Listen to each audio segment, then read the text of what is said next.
hasta aquí ha sido porque tu mano no nos ha faltado, porque tú siempre has estado con nosotros. Gracias por tu cuidado, gracias por tu protección, gracias por tu cobertura, gracias por tu paciencia. Inmensamente agradecidos, Padre bueno. El gozo y la ternura que yo siento estando en tu presencia, yo no puedo explicar.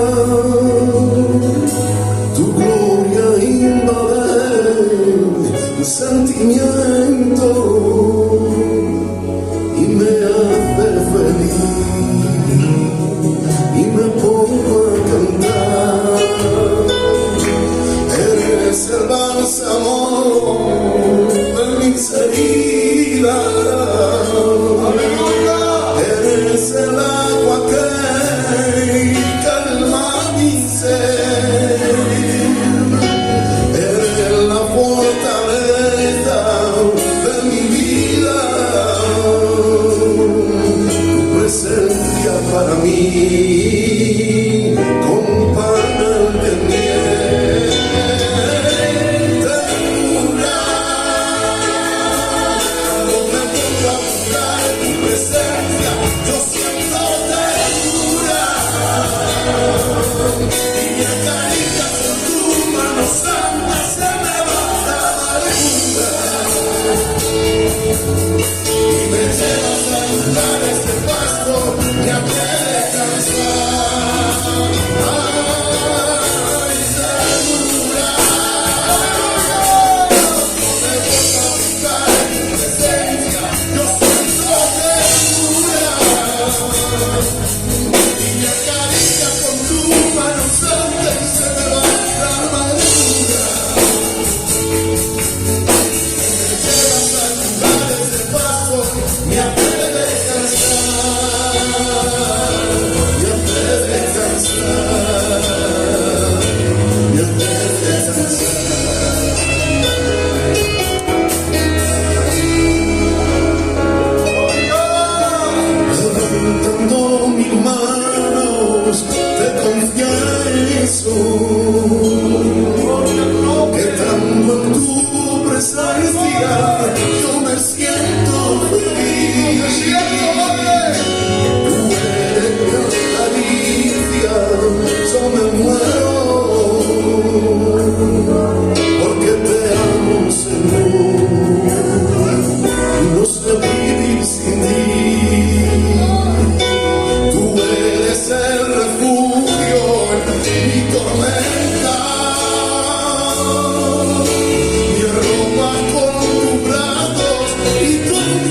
Se prepara los ofrenderos para pasar el servicio de ofrenda.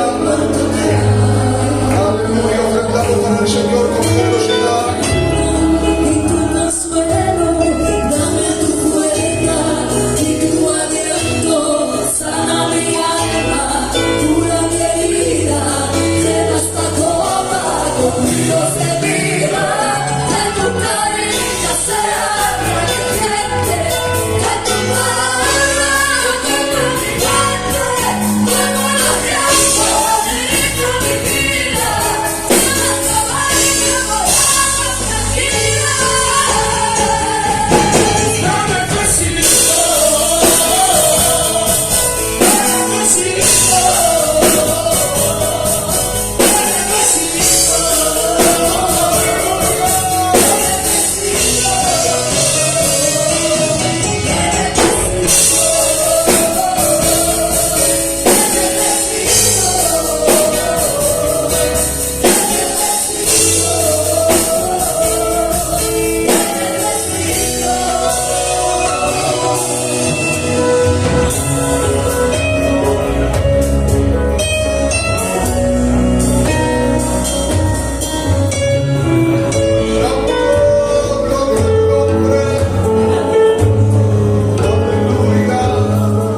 pacientemente esperé en Jehová y Él escuchó mi clamor y se inclinó hacia mí y en mi boca puso una canción. Mis pies sobre peña firme y Él me dio mi camino. Estoy en desesperación. Y Él escuchó mi clamor. Todavía hay esperanza. Todavía hay salvación. Para todo el que se acerca. En nuestra salvación. Todavía hay esperanza. Todavía hay salvación. Para todo el que se acerca, en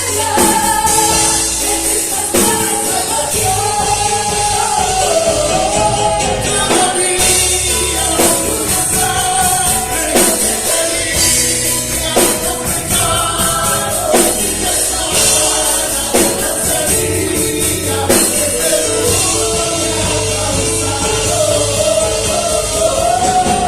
Cada día una sangre que te limpia los pecados y te sana las heridas que Aleluya. Amén. Gloria al Señor. ¿Cuántos creen que Dios está aquí? Pueden levantar su mano y para Dios pueden decir un fuerte aleluya. A las que amo, estimo y quiero muchísimo, hermanos. Gloria al Señor. Dirán algunos de ustedes: ¿cómo usted, pastor, ama y estima tanto a la gente? Pues porque es más fácil amar y estimar que hacer mal. No estamos para hacernos daño, estamos para estimarnos. Amén. Eso es lo que es de Dios. Y aparte, pues que también son familia mía los que vienen hoy, claro. Esa es doble bendición. Hoy está con nosotros mi primo José, siervo del Señor. Le conocen ustedes muy de sobra. Ha venido muchas veces por aquí, gloria al Señor, un siervo del Señor y un maestro en la palabra muy usado por Dios. Y hoy está aquí con nosotros porque Dios nos lo regala. Amén. Y viene acompañado también de mi primo Donay, mi primo Quique, gloria al Señor. Y creo que el Señor les va a usar poderosamente. Los otros dos que le acompañan no se quedan atrás y luego lo van a ver ustedes. Son gente usada por Dios. Así que creo que hoy en su bondad Dios nos va a hablar y nos va a bendecir. Amén. Sencillamente porque aquí hay un pueblo necesitado de Dios. Yo confieso públicamente que le necesito. Amén. ¿Hay alguien aquí que necesite al Señor? ¿Puede decir amén? Amén. ¿Qué tal le parece si le damos la bienvenida como ellos se merecen y la iglesia sabe hacerlo? ¡Una! estáis en casa, hermano mío, lo que Dios haya puesto en vuestro corazón, lo compartís con completa libertad. Vamos a seguir cantando esa línea, un trocico más de la alabanza. Josué, venga, que estás inspirado. Venga. Y con las hermanas también que están bendecidas. Adelante. Gloria a Dios. Aleluya. Bien, estamos aquí, hermanos. Gracias a su providencia y a la bendición del Señor y su misericordia. Y contento y dichoso de poder encontrarme entre ustedes y poder compartir un culto al Señor. Miren qué rápido voy a ser, que no voy a abrir mi Biblia ni ningún texto, solo saludarles y decirles que gracias a Dios podemos compartir un culto a Dios todos juntos. Y estoy muy contento, como no, de poder ver a mi primo, a mis primas, a Jesús, a la Pili, a mis tíos, que estoy muy agradecido al Señor, hermanos, y que esto es un privilegio que nos hace falta valorarlo.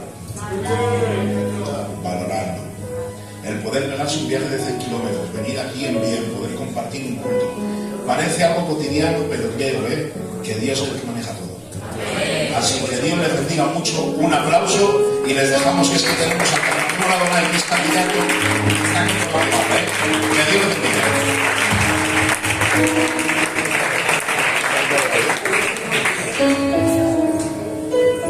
Gloria a Dios, a su nombre y a esa gloria. La gloria sea para nuestro Señor. Bueno, la que me preparan esto. Os saludo a todos en el nombre de Jesús. Reciban un fuerte abrazo de vuestro hermano Donay, joven de la Iglesia de Barrio España. Me acabo de levantar hace 7 meses, hermanos, y llevo muy poquito. Y hoy no vengo a decir nada nuevo, hermanos. Vengo a recordarles algo que ya saben. Vengo a decirles que Cristo es suficiente. Y que no necesitamos nada más que Cristo. Por eso dice un texto en la gloriosa palabra del Señor, en Colosenses, capítulo 2, versículos 9 y 10.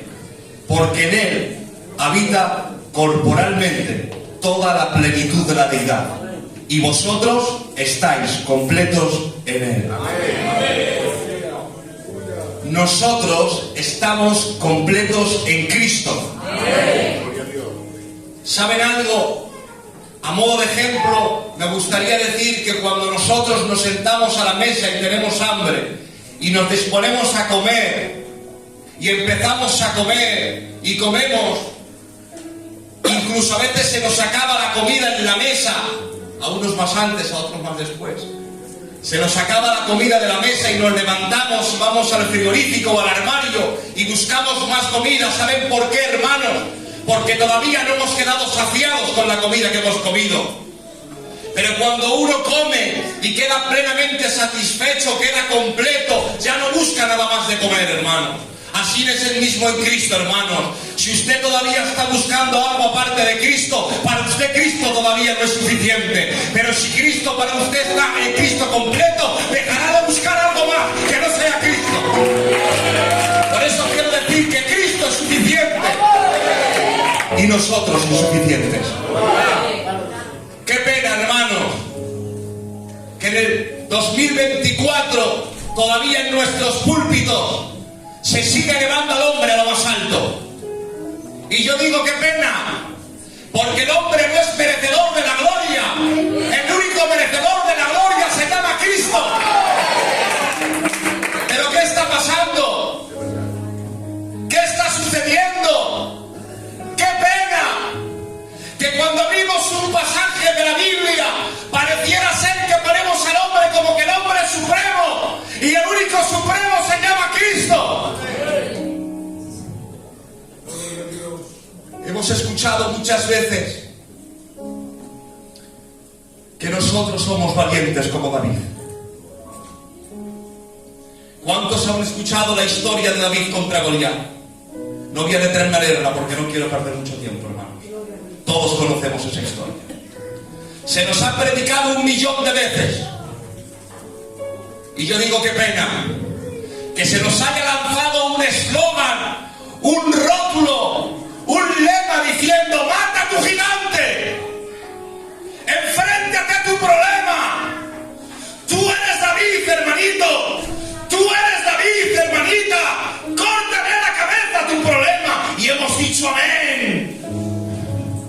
Pero qué pena.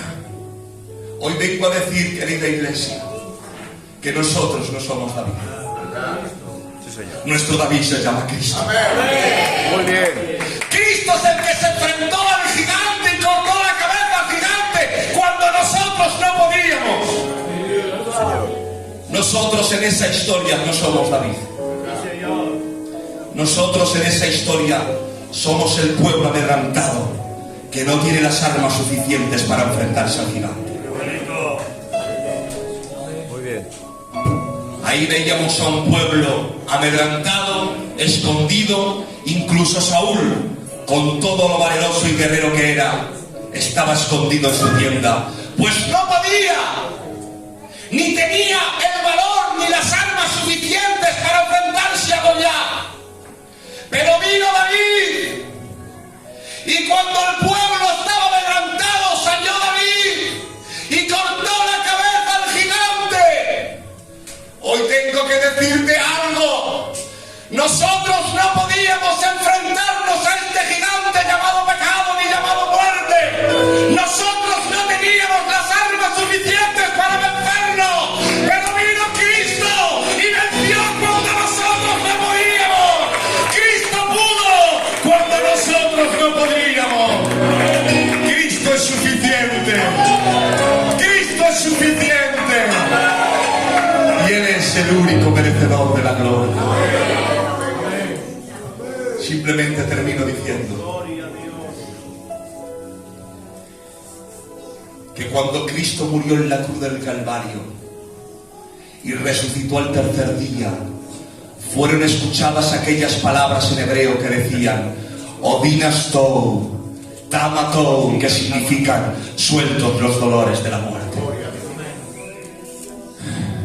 La muerte tuvo dolores de parto, iglesia, porque la muerte estaba dando a luz a la misma vida. Cristo venció al pecado y a la muerte. Hermanos, nosotros no somos valientes. Nosotros no somos suficientes. Si hay alguien que está en este lugar, discúlpenme, sobre todo mis ancianos. Si hay alguien que está en este lugar creyendo que está aquí por sus fuerzas, se ha confundido de lugar. Si estamos aquí, es porque es la suficiencia de Cristo que nos ha guardado. Por eso digo en esta tarde, ¡gloria a su nombre! ¡Gloria a su nombre! ¡Gloria a Él! Un aplauso para Dios y la palabra con nosotros. Yo no lo merecía, te diste esa luz para salvarme la vida. Yo no lo merecía, yo no lo merecía, te diste esa luz para salvarme la vida.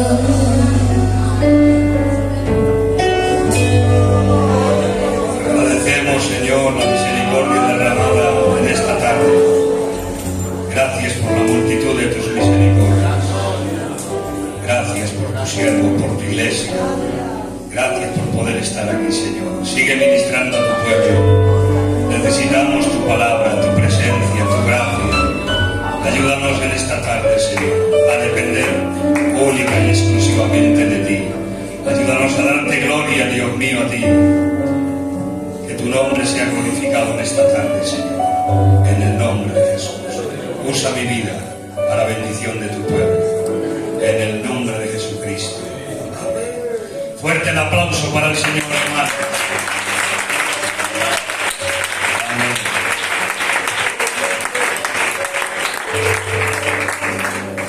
Agradezco a Dios estar con vosotros, una nueva oportunidad que nos brinda el Señor. Hacía tiempo que no venía y bueno, pues entre la invitación del pastor y el Señor sabe todas las cosas, porque teníamos otros planes, teníamos unas visitas para Palencia, con Palencia, bueno, en fin, pero el Señor, yo no sé de qué forma, hermanos, estamos aquí hoy y creo en la voluntad, en los propósitos y en la soberanía de Dios. Y los que han subido por aquí, los dos son mis sobrinos, pero el más gordito es mi yerno, aparte de sobrino. Y el más gordito Predica muy bien, ¿eh? Y no ha querido decir nada por no estorbar, ha sido muy prudente, pero se ha pasado de prudente. Yo le decía, di algo, por lo menos, porque la verdad es que da gusto escucharlos, lo prometo, hermanos. Y el otro José, mi sobrino también, sobrino carnal, está empezando ahora, y bueno, ya lo veis, hermanos, creo que el Señor pues nos va a bendecir con estos ministerios nuevos que salen a la palestra. Bueno, yo tengo un tema de la palabra para compartir con vosotros. Un temita, pues como cualquiera de mis hermanos lo puede predicar, cualquiera, hermanos, incluso mejor que yo seguramente. Pero tengo un tema, y el tema que os voy a ministrar, hermanos, con quietud, con tranquilidad, pero quisiera que Dios nos hablara y nos hiciera entender algunos aspectos de la Biblia. Mirad, necesitamos conocer a Dios. De verdad. Mirad, lo que yo os voy a predicar, cuando lo sientas dices gloria a Dios, amén, aleluya, lo que tú quieras, pero no me importa, porque es un mensaje para pensarlo y madurarlo y entenderlo, hermanos. Hoy más que nunca necesitamos conocer a Dios. Y conocer a Dios, escuchar bien, por medio de la revelación de la palabra. A Dios no le vas a conocer por 4 escalofríos en el culto. A Dios no le vas a conocer por 4 saltos. A Dios le vas a conocer por caerte y dar 4 vueltas en el suelo. A Dios se le conoce por la revelación de la palabra. Porque la palabra habla de la voluntad de Dios, de cómo es Dios, de cómo piensa Dios, del plan de salvación. Todo está en la revelación de la palabra. Y si no conoces la palabra, te digo desde este púlpito que no conoces a Dios. Hay 2 medios. Vamos a hablar de algunas cosas, pero en la relación con Dios y en su palabra, hermanos, podemos conocer a Dios. ¿Y cómo podemos conocer a Dios? A Dios le debemos de conocer por sus atributos. ¿Por qué, hermanos? Porque los atributos de Dios son su esencia. ¿Qué es un atributo? Un atributo es la cualidad o característica de una persona en relación con su naturaleza. Eso es un atributo. Característica o cualidad de una persona en relación a algo que va con su naturaleza. Y a Dios se le conoce por los atributos. Mirad, hermanos, si yo digo, decirme algunos atributos de Dios, estoy seguro que me vais a decir lo que dice todo Filadelfia. Omnipresencia, omnipotencia, omnisciencia. Sí, de acuerdo. Pero Dios tiene muchos más atributos. A mí me gusta llamarlo más perfecciones, porque en teología se habla más de perfecciones o atributos. Pero no solamente Dios es omnipresente, omnipresente, omnipotente, omnisciente, no. Los atributos de Dios, por ejemplo, podemos hablar de la santidad de Dios, que es un atributo. Se predica poco de la santidad de Dios. Podemos hablar no solamente del amor de Dios, que Dios es amor, es un atributo, pero Dios también tiene ira. Y a veces hemos presentado a Dios como un ancianito muy bueno que vienes donde Él, te coge en el regazo y te da un besito. Y hemos presentado a Dios de una forma, hermanos, que nos hemos equivocado. Y la gente ha tenido un concepto de Dios, un concepto muy vago, digamos esta palabra, de Dios, hermanos. Pero Dios es mucho más. Podemos hablar de la bondad de Dios. Podemos hablar del atributo de la seidad de Dios. Que Dios subsiste por sí mismo. No necesita nada, ni ningún agente externo para poder vivir. Tú y yo sí necesitamos cosas, pero Dios no necesita nada externo. Él vive en su propio ser. De Él emana la vida. Esa es la seidad. Podemos hablar, hermanos, de tantos atributos de Dios. La simplicidad de Dios, que Dios no está compuesto de partes. Dios no es parte justo, Dios no es parte santo, Dios no es parte amor, porque si decimos que Dios es parte justo, estamos diciendo que una parte no es justo. Pero Dios es justo 100%, pero Dios es amor 100%, pero Dios tiene ira 100% y tiene una ira santa. Entonces, Dios es bondad 100%, es justicia 100%. Dios no está compuesto de partes. Sus atributos son su esencia. Y con relación a esto, hermanos, después aplicaremos un texto que nos vamos a encontrar con un choque de trenes aparentemente, pero lo vamos a resolver con la Biblia muy bien. Y tengo que empezar diciendo, hermanos, que Dios ha dejado dos medios de revelación en la tierra, dos medios. Una es la revelación general y otra es la revelación especial. La revelación general, ¿qué es? La revelación general, hermanos, es la creación. Dios se ha revelado por la creación. Salmo 19 dice: los cielos cuentan tu gloria y el firmamento habla de la obra de tus dedos. Fijaros bien, hermanos, que la creación habla de la existencia y del poder de Dios. Romanos 1:18 dice: porque la ira de Dios se revela. ¿Veis? Dios tiene ira. La ira de Dios se revela desde el cielo contra toda impiedad e injusticia de los hombres, que detienen con injusticia la verdad, porque lo que de Dios se conoce, su eterno poder y deidad, se hacen claramente visibles desde la creación del mundo, de modo que son entendidas las cosas por medio de lo que fue hecho. Y rubrica Pablo diciendo: de modo que el hombre no tiene excusa. La revelación general, hermanos, es la creación, y la creación habla de la obra de Dios, de la existencia de Dios, del poder de Dios. Mirad, hermanos, cada vez que nos levantamos por la mañana y vemos el sol alumbrando, el sol está glorificando a Dios, está hablando del poder de Dios, está hablando de la existencia de Dios.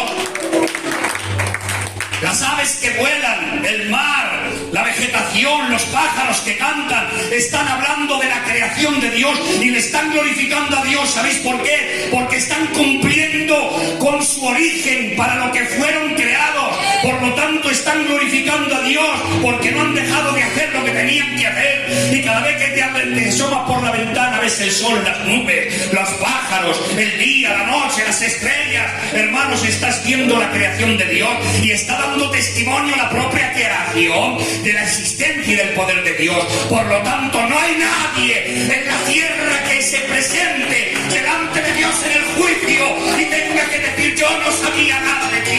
La Biblia dice, Romanos, que no tienes excusa. No hay excusa para negar la existencia de Dios. No hay excusa para negar la existencia y el poder de Dios. Hermanos, no existen ateos.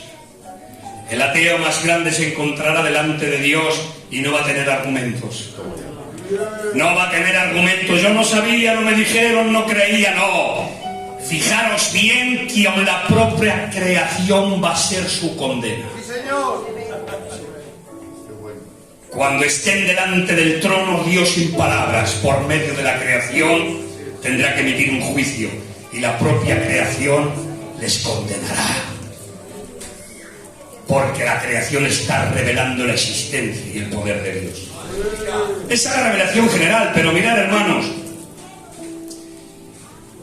dice Romanos 1:18: porque la ira de Dios se revela desde el cielo. La ira de Dios, que Dios tiene ira, que necesitamos conocer un poquito más a Dios. La ira de Dios se revela en presente, se está revelando. La ira de Dios se revela desde el cielo, origen divino, contra toda impiedad e injusticia. Dos cosas: impiedad, todo lo que atenta contra el carácter santo de Dios. Impiedad e injusticia, la injusticia de los hombres unos con otros cuando se cometen injusticia. Pues la ira de Dios se revela desde el cielo. Y esa ira, hermanos, es una ira santa. Y mirad, si Dios tiene ira contra el pecado, que os hago una pregunta, que vosotros sois de muchos años, muy inteligentes, hay hombres de Dios aquí extraordinarios. ¿Quién llevó a Jesús a la cruz? ¿Quién le llevó? Algunos dicen, bueno, le llevaba Pilatos. ¿Pilatos? Pilatos, que le dice a Jesús: ¿no sabes que tengo poder para crucificarte y tengo poder para soltarte? Y Jesús se le queda mirando y dice: ninguna autoridad tendrías sobre mí si no te fuera dado de lo alto. Si tienes autoridad sobre mí es porque mi Padre te la da. Nadie tiene autoridad sobre mí, te la está dando mi Padre. No es Pilato, te está dando mi Padre la autoridad. Tú no tendrías autoridad sobre mí, es mi Padre quien te da la autoridad. Bueno, pues fueron los judíos y los romanos: crucifícale, crucifícale. Los judíos. Jesús dijo: nadie me quita la vida. la pongo yo voluntariamente para volverla a tomar. No hay autoridad en la tierra que le quite la vida. No hay autoridad en la tierra que le ponga la mano encima. Soy yo que me entrego voluntariamente. Coger el concepto, hermanos. Nadie en la tierra me quita la vida, soy yo, la pongo voluntariamente. En la tierra no hay nadie que pueda ponerme la mano encima y llevarme a la cruz. Soy yo quien lo pone voluntariamente. En la tierra no había nadie capaz de llevar a la cruz a Jesús. No fue Pilato, no fueron los romanos, no fueron los judíos. ¿Quién fue? El Padre. El Padre le llevó a la cruz. ¿Sabéis por qué? Porque está escrito. Que suene ese piano. Isaías 53 dice: ¿quién ha creído nuestro anuncio? ¿Sobre quién se ha manifestado el brazo de Jehová? Subirá cual renuevo delante de él, y como raíz de tierra seca no hay parecer en él ni hermosura. Le veremos más inatractivo para que le deseemos. Despreciado y desechado entre los hombres, varón de dolores, experimentado en el quebranto. Como que escondimos en el rostro, fue menospreciado y no le estimamos, y nosotros le tuvimos por azotado. Por herido de Dios se ha batido, mas él herido fue por nuestras rebeliones, morido por nuestros pecados. El castigo de nuestra paz fue sobre él, y por su llaga fui por nosotros curado. Todos nosotros nos descarriamos como ovejas, cada cual se apartó por su camino, mas Jehová cargó en él el pecado de todos nosotros. Por cárcel y por juicio fue quitado. Y su generación, ¿quién la contará? Porque fue cortado de la tierra de los vivientes y se dispuso su sepultura con los impíos. Mas con los ricos fue en su muerte y atiende ahora. Angustiado él y afligido, no abrió su boca. Y como cordero fue llevado al matadero. Y como oveja delante de sus trasquiladores se enmudeció. Y ahora dice el texto y subrayarlo: con todo y eso, Jehová quiso quebrantarlo, sujetándole a padecimiento. Con todo y eso, Jehová quiso quebrantarlo, sujetándole a padecimiento. ¿Quién llevó a Jesús a la cruz? Fue el Padre. El Padre lo llevó a la cruz. Hechos 2:23 dice que Jesús fue entregado por el determinado consejo y anticipado conocimiento de Dios. Ha sido el Padre que le ha llevado a la cruz. ¿Y sabéis por qué le ha llevado a la cruz el Padre? ¿Queréis ver lo que Dios te ama? Mirar a la cruz. Vas a ver lo que Dios te ama, que dio a su propio Hijo porque te amaba. Pero parad.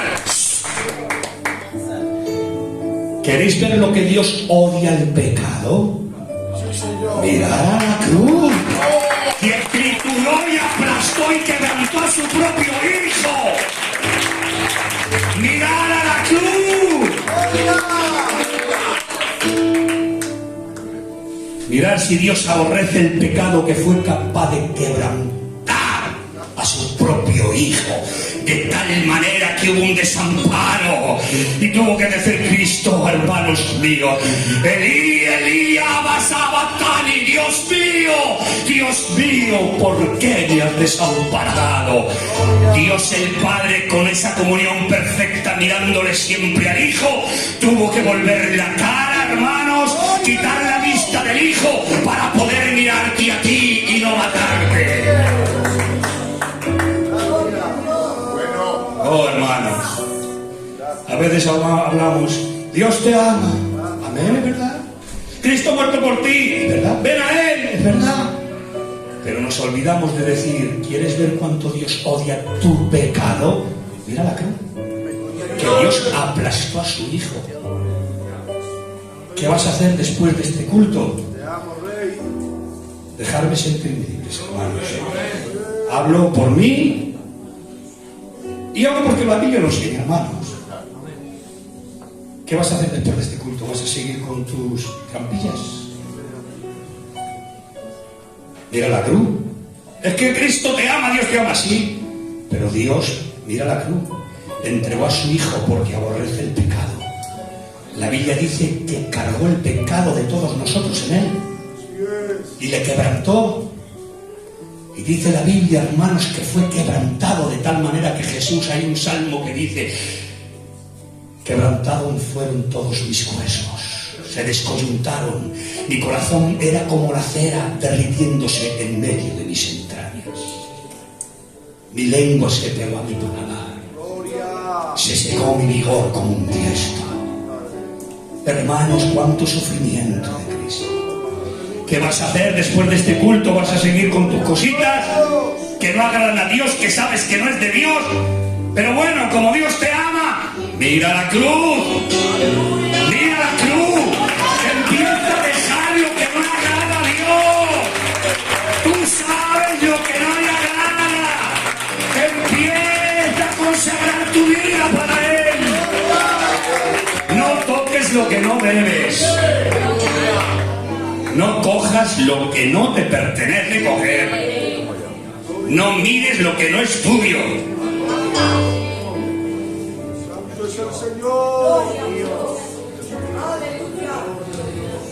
Y hermanos, para seguir en el tema, porque si no me alargaría mucho, los dos medios de revelación que Dios ha establecido: una revelación general, la creación, pero otro medio es la revelación especial.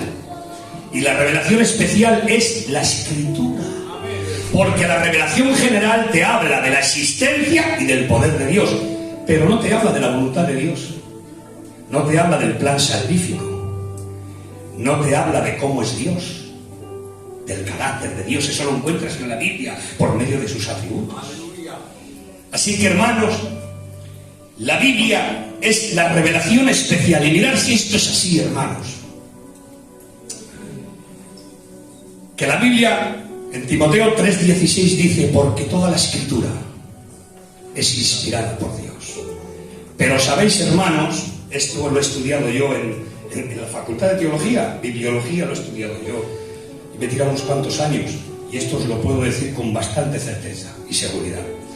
La palabra que aparece ahí como inspirada del manuscrito griego que se traduce de los originales, cuando hablamos de originales, no hablamos de lo que escribieron los profetas y los apóstoles, eso no existe. Son copias de las copias de las copias hasta que llegó la imprenta. Por lo tanto, cuando hablamos de originales, no es lo que escribieron los apóstoles y los profetas. Eso no existe. Estamos hablando de las copias manuscritas, del pergamino, del papiro, escrito a mano. Entonces, de donde se traduce la Biblia, hermanos, pues de los pergaminos donde se toma la traducción para las lenguas vernáculas, aparece la palabra en el manuscrito griego. Toda la Escritura es teoneustos. Teoneustos está compuesta de dos palabras: teo y neo. Teo quiere decir Dios y neo quiere decir respirar, insuflar, soplar. Por lo tanto, la idea del versículo es Dios arrojando su aliento, hombres escribiendo, pero Dios soplando. Dios soplando su aliento. ¿Sabéis para qué? ¿Sabéis para qué? Porque la inspiración tiene una meta. Y la meta de la inspiración es hacer al hombre infalible como maestro, es decir, que el hombre pueda transmitir el mensaje sin error, sin mezcla humana, que vaya tal y como Dios lo ha revelado. Esa es la inspiración, preservar al hombre de error. Hoy ya no hay inspiración tocante a esto, porque la palabra ya ha sido inspirada y ya ha sido revelada. ¿Por qué? ¿Quién fueron los que fueron inspirados? Los profetas y los apóstoles.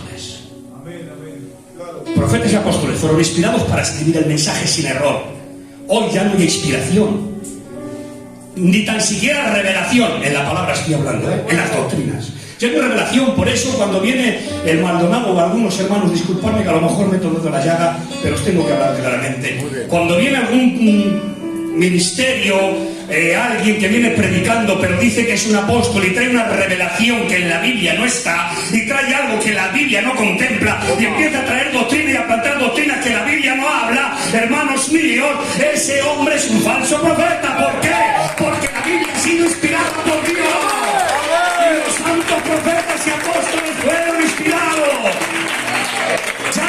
inspiración para la revelación. Ya no hay revelación en la palabra, ha sido inspirado y revelado. Los santos profetas y apóstoles recibieron la revelación y la inspiración para transmitir el mensaje sin error de lo que les había sido revelado. La revelación de la doctrina fue para los profetas y apóstoles. La inspiración fue para los profetas y apóstoles. Ahora al mundo cristiano nos queda la iluminación del Espíritu. ¿Y qué es la iluminación del Espíritu? ¿Qué es la iluminación del Espíritu? Mirad, hermanos, ahora lo que nos queda es la iluminación del Espíritu. La revelación tocante a la palabra ya no hay. La inspiración tocante a la palabra ya no hay. Ahora hay la iluminación del Espíritu en el mundo cristiano. ¿Qué es la iluminación del Espíritu? Mirad, ¿cuántas veces, siervos de Dios, hermanos, cuántas veces hemos abierto la Biblia y hemos leído un pasaje, por decir un número? Hemos leído 20 veces ese pasaje. Lo hemos leído y no nos ha dicho nada. Pero llega un día, estás ahí en la comunión, abres la Biblia, lees el mismo pasaje que lo has leído 20 veces y nunca has visto nada, pero a la 21 dices: ¡ay! Dios mío de mi vida, ¡ay, lo que me ha revelado el Señor! Algunos dicen, me ha revelado el Señor, que no te ha revelado nada. Que eso llevaba ahí siglos, eso está ahí escrito y siglos. Lo único que ha hecho Dios es que antes tú lo mirabas y no veías nada, pero el Espíritu ahora ha corrido la cortina y te ha dejado ver lo que antes no veías.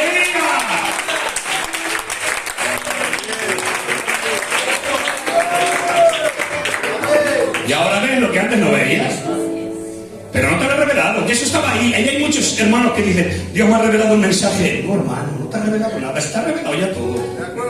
Todo está inspirado y revelado. Lo que pasa es que el Espíritu Santo te ha iluminado y te ha dejado ver las verdades que hay aquí, los tesoros que hay aquí, hermanos.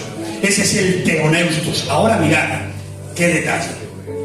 Mirad, la Biblia, la palabra de Dios inspirada, en su origen, no contiene error, no contiene fallo, en su origen, porque Dios preservó del error por medio de la inspiración. Fue revelada e inspirada. Bien, pues por medio de un elemento humano y un elemento divino, la palabra fue escrita. Pero la Biblia dice, hermanos, en el principio era el Verbo. Y el Verbo era con Dios y el Verbo era Dios. Y este Verbo se hizo, ¿qué? Carne. Bien. Traducciones más fieles a los originales, los que se acercan más, dicen, en vez de poner Verbo, porque Verbo es la palabra, y incluso hay traducciones que ahora dicen, en el principio era la palabra. La palabra era Dios y la palabra se hizo carne. Y en otras traducciones dice el Logos. En el principio era el Logos, el Verbo. Pero me llama la atención que Logos, Verbo y la palabra es sinónimo, lo mismo. Y muchas traducciones dicen, en el principio era la palabra era con Dios y la palabra de Dios. Y esta palabra se hizo carne. Cristo era la palabra encarnada. Escuchad bien. Cristo era la palabra encarnada. Y la palabra encarnada, desde el pesebre hasta la cruz, en la palabra encarnada no hubo fallo, no hubo tacha, no hubo fallo desde el pesebre hasta la cruz.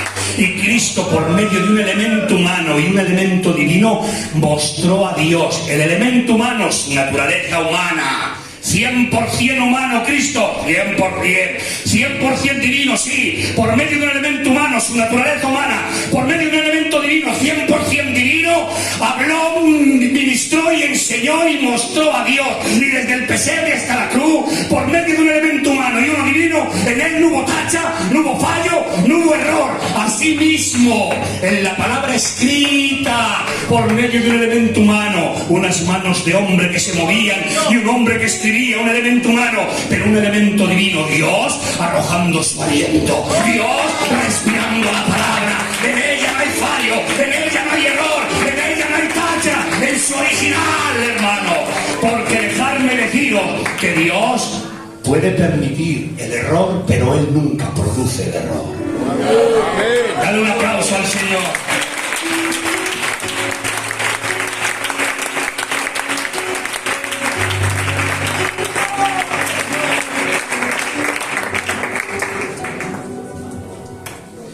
Y así, hermanos, por medio de la Escritura necesitamos conocer a Dios.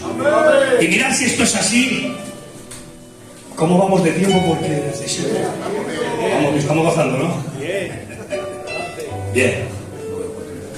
Estamos bien, hermanos. Os tengo que decir cosas muy importantes. Mirad, si es necesario conocer a Dios para adorar a Dios de verdad y tener un conocimiento de Dios por medio de la información de la Escritura, que hay un pasaje que a mí me da miedo. Me da miedo. De verdad. Cualquier hombre y cualquier mujer de Dios como vosotros, si pensáis en este texto, que os voy a hacer pensar en él, cuando estéis por las calles, os voy a hacer pensar en él. Porque si lo piensas bien da miedo. Mirad, Juan 4, Jesús y la mujer samaritana, ya sabéis la historia y como no quiero perder tiempo ahí, se encuentra con la mujer samaritana en el pozo y Jesús le dice: mujer, dame de beber, como tú siendo judío y yo mujer samaritana me pides de beber. Si conocieras el don de Dios, tú le pedirías a él. Entablan una conversación, la mujer samaritana coge confianza y dice: nuestro padre Jacob, saca la línea judía. Es que así somos. Cuando nos interesa somos cristianos, cuando nos interesa somos del mundo. Vas a una boda, chacho, pero este no era cristiano, no es del culto. No sabemos, es samaritano. Tiene mezcla. Es del mundo, es samaritano. Y ahora, nuestro padre Jacob dijo que hay que adorar en este monte, en el monte Gerizim. Y Jesús la dice, aquí está el texto que me hace pensar: mujer, vosotros adoráis lo que no sabéis. Vosotros adoráis lo que no sabéis. ¿Qué estáis adorando? ¿Que hacéis cultos? ¿Que gastéis tiempo? Liturgia, que os esforzáis, pero estáis adorando a quien no conocéis, no sabéis de él. Y hay gente en nuestras iglesias, en nuestra España, en nuestra Filadelfia, que se ha generado un Dios en su mente, a su forma, a su manera de entender, porque falta la luz de la palabra, y se ha generado un Dios a su manera. Y tengo que decirte que la idolatría no solamente es ir ante una imagen, postrarte, santiguarte y orar a una imagen. Es una parte de la idolatría. La idolatría puede ser que estás adorando a un Dios que no es el de la Biblia y estás viniendo al culto. Pero adoras a un Dios que no es el bíblico, porque te crees que Dios es como tú te lo has pensado. Por eso hay un texto que me gusta, hermanos. Y dice Dios: de cierto pensaste que yo era como tú, pero te has equivocado. Yo no soy como tú.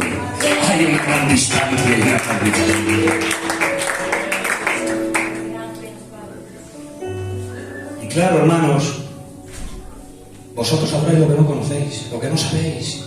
Es una desgracia, hermanos, muy grande, que haya gente que esté en los cultos adorando y no conocen a Dios. Mirad lo que me ha pasado hace muy poquito. Me conocen en muchos sitios, gracias a Dios, me conocen para bien, y me llama un hermano que tengo amistad con él de fuera de Aguas, como 800 kilómetros, muy lejos, y me llama Pastor José. Yo conozco a su familia, son gente muy integrada en la sociedad. De hecho, él tiene una tienda, su hermano es guardia civil, otro hermano es policía, su hermana trabaja en Zara, él tiene estudios, está muy integrado, pero son gitanicos, pero muy integrados. Y yo estudié con él en la Facultad de Teología, estudié con él. Y me hice una amistad muy buena. Y me llama: hermanos, mirad lo que es conocer al Dios de la Biblia o venir al culto y no conocerle. Mirad lo que es. Me llama, me dice: Pastor José, hablé con mi madre, que a usted le hace caso. Porque resulta que estoy viendo un TikTok. Y en el TikTok decía que para que se cumpla el Salmo 91, tienes que ir a tu habitación por la noche, poner la Biblia en la mesilla, coger un vaso de agua y ponerlo encima de la Biblia, recitar el Salmo 91, beberte el vaso de agua, dejarlo y volver a recitarlo, y así se va a cumplir el Salmo en ti. Dice: y esto lo está haciendo todas las noches mi madre, y la estoy diciendo: madre, que eso es brujería, que es hechicería. Y ella decía: pero ¿cómo va a ser brujería si se cita el Salmo 91, que es de Dios? Metafísica. ¿Sabéis cuántos años llevaba esta mujer en el culto? Y doy testimonio, y cristiana, ¿eh? ¿Sabéis cuántos años? 30 años en el culto. 30 años viniendo a la iglesia, 30 años escuchando la palabra, y es engañada por un TikTok, y todas las noches cogía, hacía un rezo, se tomaba el vaso de agua, hacía como una liturgia para que se cumpliera el Salmo 91. ¿Por qué pasa eso? Porque no se conoce a Dios. Si se conociera la Escritura, si conociéramos a Dios un poquito más, hermanos.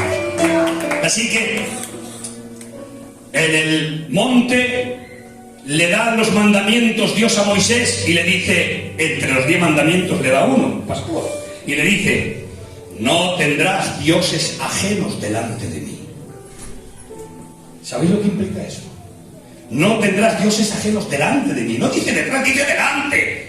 ¿Por qué no tendrás dioses delante de mí? Porque todo lo que pongas antes que Dios, ese es tu ídolo, ese es tu Dios, ese es a quien adoras. A todo lo que pongas antes que Dios, hermano, ese es tu ídolo. Y tengo que deciros que es verdad, que es un nivel muy alto el que os voy a decir, pero es el nivel bíblico. Es un nivel de mucha exigencia, pero es el nivel bíblico. Hermanos, hay quienes ponen o ponemos a la familia antes que Dios. Ese es tu ídolo, la familia. No hay quien te la toque, hijo mío. Cuando tocan tu familia, te vuelves 7. Ya no sabemos si eres cristiano, si eres obrero, si eres del culto, si eres... ya no te conocemos. Porque pones a la familia antes que Dios.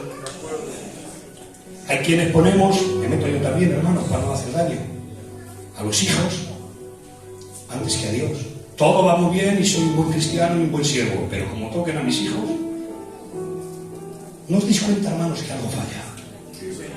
¿Algo falla? No tendrás dioses ajenos delante de mí. Si te pierdes por eso, si te buscas los problemas por eso, es que estás poniendo eso antes que Dios. Y hermanos, Jesús dice en Mateo 10:37, creo que es, dice: el que ama a padre, madre o a hijos más que a mí, no es digno de mí. ¿Sabéis lo que está diciendo? No está diciendo Cristo que no ames a tu familia ni a tus hijos, no.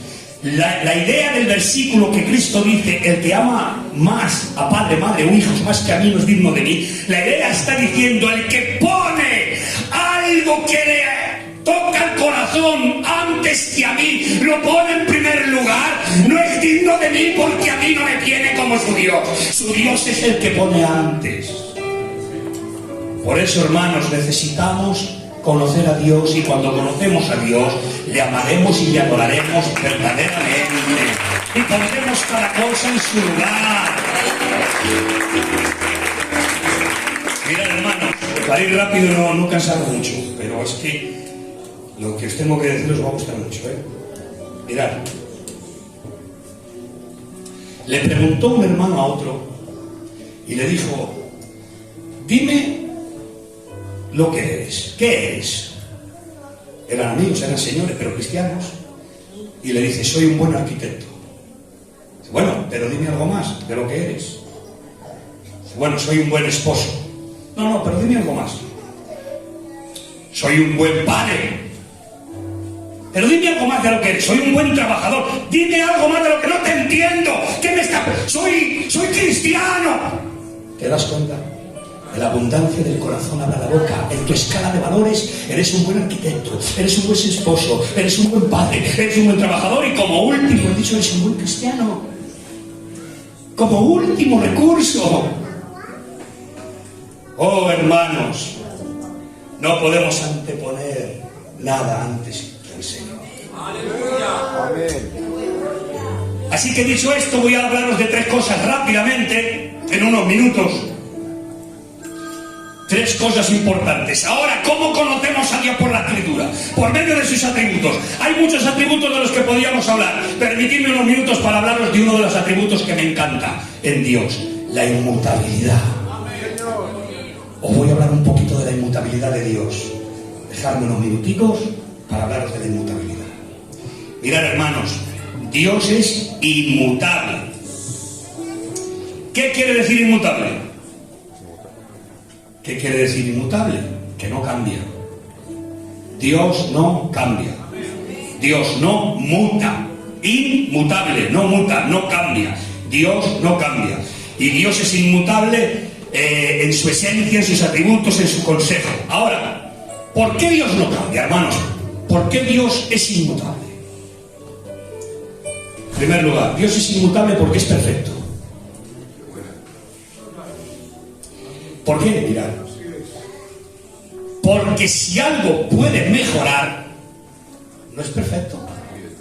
Y si algo puede empeorar, no es perfecto. Pero mi Dios y tu Dios ni mejora ni empeora, es perfecto. Por eso no puede cambiar. Él no puede cambiar a mejor ni puede cambiar a peor. Él se mantiene estable, perfecto, unánime, seguro, inmutable.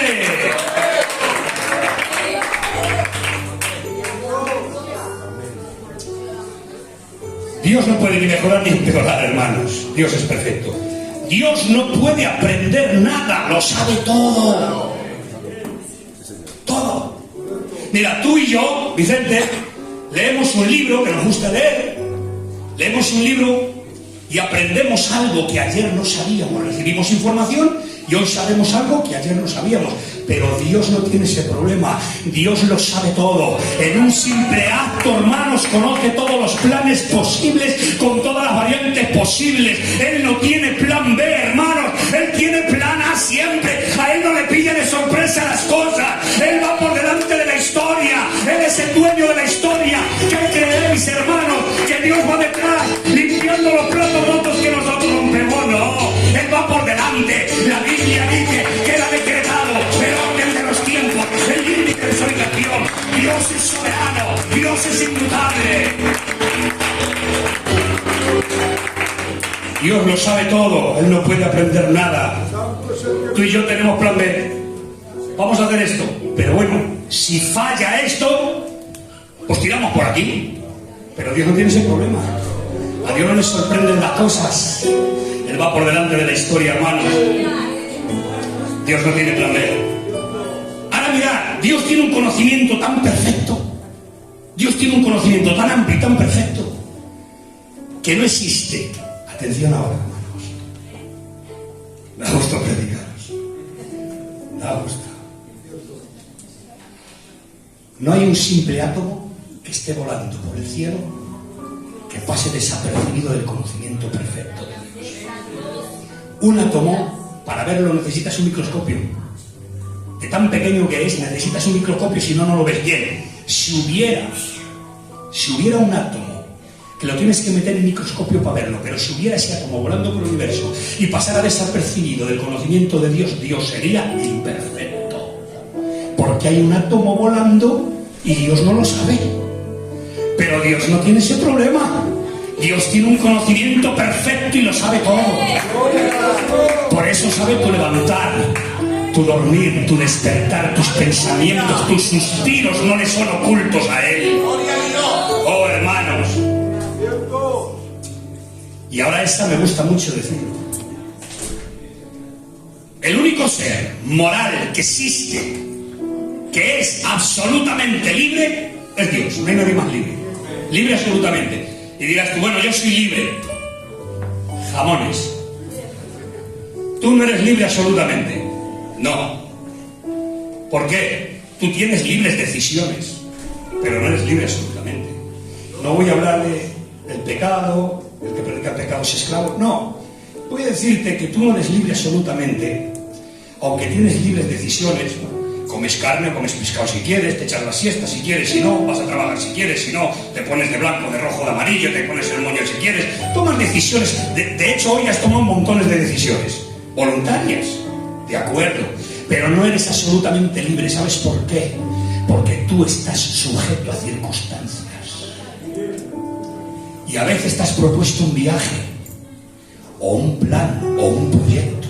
Voy a grabar un disco, voy a salir por no sé dónde, voy a predicar en la campaña, voy a hacer un viaje con la familia, voy a comprarme un piso. Y te has propuesto cosas. Pero resulta que de momento has preparado las maletas. Mañana a las 5 de la mañana salimos de viaje. Pero por la noche te has sorprendido unas circunstancias que no contabas con ellas. Y te llaman a la puerta unas circunstancias que no te esperabas. Has tenido que deshacer la maleta y te han truncado el plan, el viaje, el disco, el proyecto. ¿Por qué? Porque han llamado a tu puerta circunstancias que no contabas con ellas. Y yo te digo, pero no eres libre, absolutamente, para hacer lo que quieras. No, porque estoy sujeto a circunstancias y me impiden hacer lo que yo quería. Entonces no eres libre absolutamente, porque no puedes hacer lo que quieras cuando quieras. Estás sujeto a circunstancias. Pero mi Dios y tu Dios no depende de las circunstancias. Él vive por encima de las circunstancias. A Dios no hay quien le ponga la mano y le frene. Lo que ha dicho lo hará. No hay quien lo pare, hermano. No hay circunstancia que lo pare. Y algunos de nosotros somos capaces de decir: bueno, yo soy libre como las aves del cielo. Te equivocas. Las aves del cielo tampoco son libres.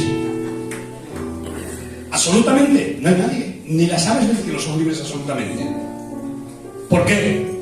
Porque las aves del cielo, mira, dependen de la climatología del tiempo. Dependen de los animales de presa que les rodea. Dependen del alimento que haya en la tierra donde se encuentran. Tienen necesidades. No son absolutamente libres, pero mi Dios no necesita nada ni de nadie. Él vive desde su propia esencia, hermano. Él es autosuficiente. Él no necesita nada. Él vive por encima de las circunstancias, hermano. Y ahora Dios es inmutable. Dejadme estos 5 minutos para acabar, hermanos. Voy a acabar rápidamente. Malaquías 3:6 dice: porque yo, Jehová, no cambio. Por eso no os he consumido, hijos de Israel. ¿Por qué no nos consume, Señor? Pero si somos malos. Pero si a veces te desagradamos, si a veces hacemos lo que no debemos, ¿por qué no nos consumes? Porque no cambio. Si cambiara os fulminaba. Si cambiara yo os fulminaba, porque a veces no me agradáis. Pero como yo no cambio, yo, Jehová, no cambio, por eso no me he consumido. Santiago 1:17. No erréis, toda buena dádiva y don perfecto desciende del Padre de las luces, en el cual no hay mudanza ni sombra de variación. ¿Sabéis lo que está diciendo? Sombra de variación. ¿Qué es una sombra de variación? ¿Habéis visto ahora en verano? Estamos en la calle, buscamos la sombra, estamos charlando y al rato nos tenemos que cambiar porque la sombra se ha ido y se ha ido a otro lado. Eso es mudanza y sombra de variación. Dios no varía, no muda, no cambia. Él es perfecto, Él es soberano, Él es estable. Y este me gusta mucho porque para los judaizantes, les voy a dar un texto a los judaizantes. Mirad, Hebreos capítulo 13 y verso 8. Hablando de Cristo, dice: Jesucristo es el mismo ayer, hoy y por los siglos. Hermano, estamos hablando de un atributo intrínseco en Dios, un atributo incomunicable, un atributo que le pertenece única y exclusivamente a Dios. Y ahora ese atributo se le aplica a Jesucristo. Él no cambia, Él es el mismo ayer, hoy por los siglos. Por lo tanto, Cristo es inmutable, Cristo es Dios, Cristo es estable, es inmutable. Mirad, Dios nunca ha evolucionado, ni crecido, ni mejorado. Lo que es hoy ha sido siempre y siempre será. Y para rematar, hermanos, el texto, tengo que deciros que Dios es inmutable en sus atributos. Y mirad si esto es así lo que estamos hablando, que Jeremías 31:5 dice: con amor eterno te he amado. Con amor eterno te he amado. Pero Juan 13:1 dice la Biblia que Jesucristo dijo a sus discípulos: y a los que amó, les amó hasta el fin. Amor que no cambia. Con amor eterno te he amado. Y ahora Jesucristo, hermano, se le aplica. Él a los que amó, les amó hasta el fin, hermano. Un amor inalterable, un amor que no cambia, un amor que no muta, porque Cristo es inmutable. Al igual que el Padre es inmutable, al igual que el Espíritu Santo es inmutable, porque Cristo es Dios. Ahora mirad, hermanos. Isaías 54:10 dice: los montes se moverán, los collados temblarán, pero mi misericordia no se aparta de ti y el pacto de mi mano será quebrantado. Los hombres cambiamos, hermanos. Dios no cambia. Y si esto es así, que Él mismo se describe como una roca. Deuteronomio 32:4 dice: yo soy la roca de Israel, inamovible, inquebrantable, donde hay seguridad, hermano. Él no cambia. Y ahora, para finalizar, alguno me puede decir, claro, con razón, Qué lástima el tiempo, hermanos. Siempre me pasa igual. Aquí será mal. Hijo, ahora me invito a dos culticos y terminaba el mensaje, porque no lo termino, pero bueno, esto es así. Lo voy a resolver. Ahora alguno me dirá, y con razón, si Dios no cambia, ¿por qué hay versos en la Biblia que dicen que Jehová se arrepintió? Por ejemplo, Génesis 6 dice, y Dios se arrepintió de haber creado al hombre. Claro, pero la Biblia no puede contradecirse. Números 23 dice, Dios no es hijo de hombre para que mienta, ni hijo de hombre para que se arrepienta. Dios no se arrepiente.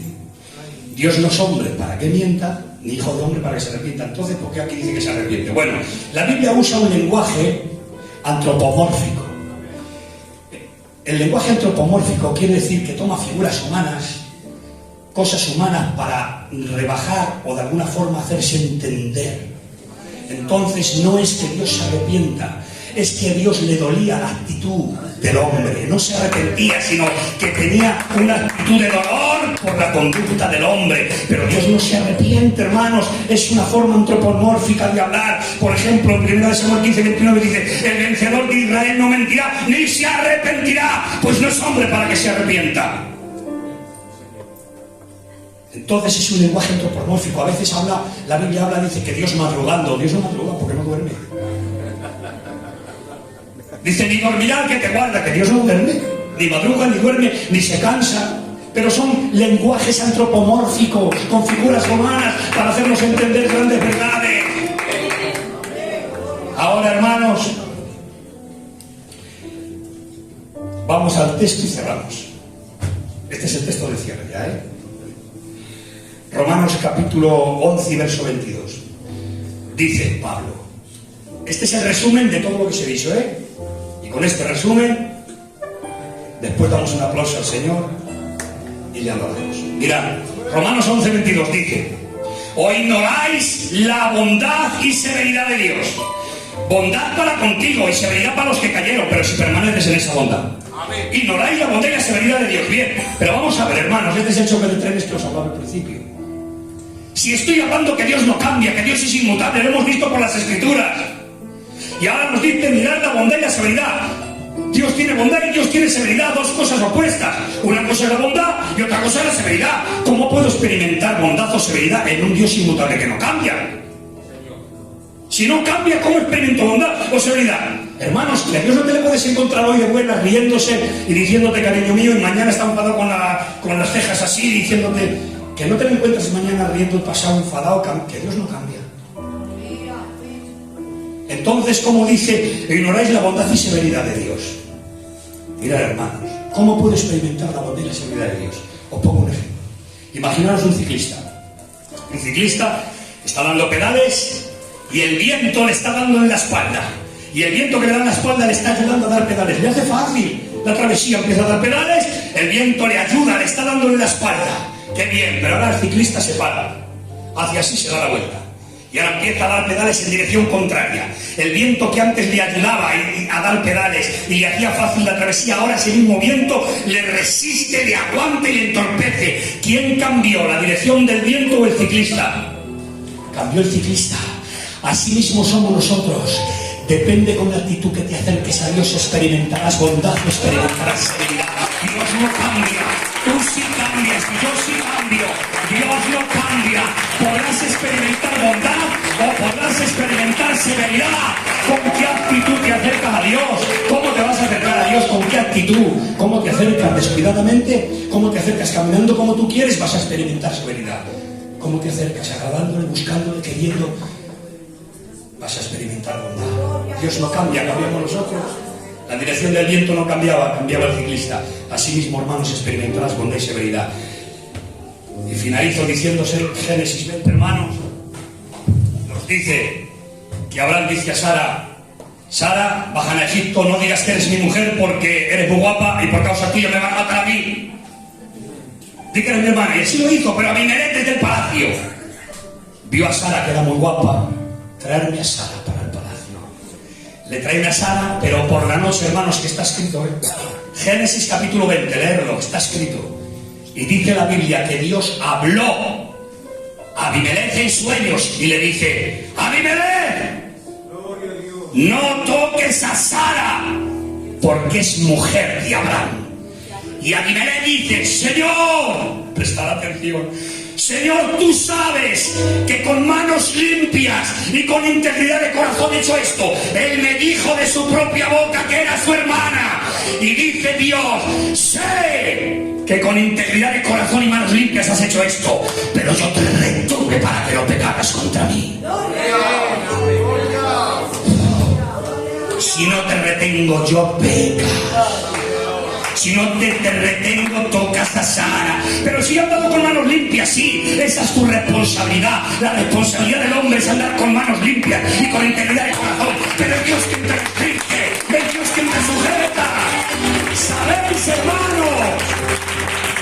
¿Sabéis por qué no somos peor de lo que somos? ¿Sabes por qué no pecas más de lo que haces? ¿Sabes por qué no caes más veces de las que caes? Porque Dios nos restringe, porque Dios nos sujeta. Y a veces creemos que somos nosotros, que salimos de los telones de una tentación y bien, estamos de acuerdo. Esa es tu parte, andar con manos limpias y con integridad de corazón. Esa es tu responsabilidad. Pero no te olvides que si no caes, si no pecas más, si no eres peor, es porque el